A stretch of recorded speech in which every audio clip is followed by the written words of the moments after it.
Good morning, everyone. Great to have you on board. Happy Thursday. If you're on the YouTube or the Facebook, Instagram feed, we do a little 5-minute chat, not to convince, but to offer ideas to think about and ponder. And today, a particular premise is spiritual, in general, spiritual growth is not mandatory. And specifically spiritual growth and practice via meditation. It's not mandatory, is it? We don't have to be doing this. Many of us didn't do it for a very long time. It's not mandatory. There's no coercion to grow in this inner conscious realm, is there? If it were mandatory, it would be coercion, wouldn't it? We'd be sort of forced, to use strong language, at gunpoint into developing a higher state of consciousness, but there is no such agency acting on us in that way. We are solely the determinants of whether something called spiritual growth and higher consciousness is even of interest to us, and then we're in control of whether we participate, and then we're in control of whether we add meditation to the mix. No one's forcing us to do this. And it's good, isn't it? Now, as I was thinking about that this morning, and the idea came up for the great fish story. In the ocean, amongst all the different fishes and sea creatures, there's a great story called the Great Fish Story amongst them. And it's been floating in the ocean for a long time. And the rumor goes something like this, that once upon a time, there were certain fish that went up to as high as they could go, and they reached something called the surface, which was a mystery to most fish. But certain fish had actually somehow managed to crawl up and out, and not very many of them made it. A lot of them died in the process. But the rumors were that those who made it out were able to crawl around, and then they developed a whole new substance of life to live on.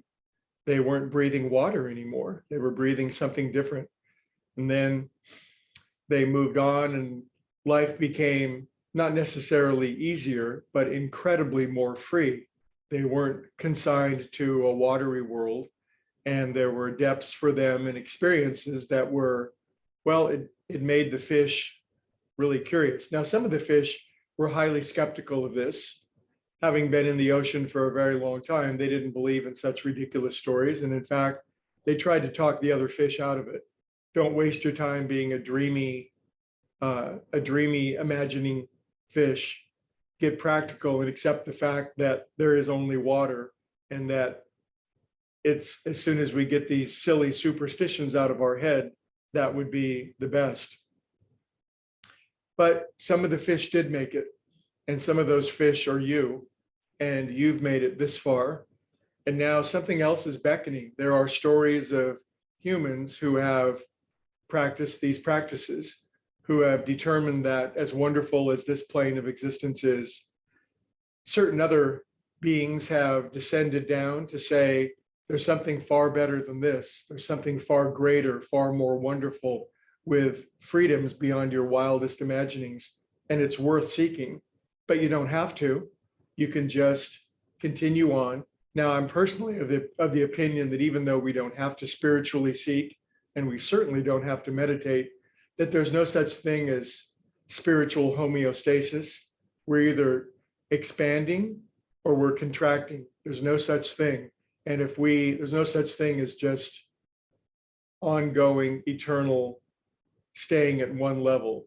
So if we're continually contracting, then something shows up, and it's called pain. It's called resistance. And while the universe and our higher self can in no way force us or to coerce us to spiritually grow and develop, the pain that we cause ourselves by staying stuck or remaining in our place forces us sooner or later. There's no coercion from an outside agency. It comes from the inside. So congratulations on being a smart fish and pushing through the surface on occasion. It's not always easy, is it?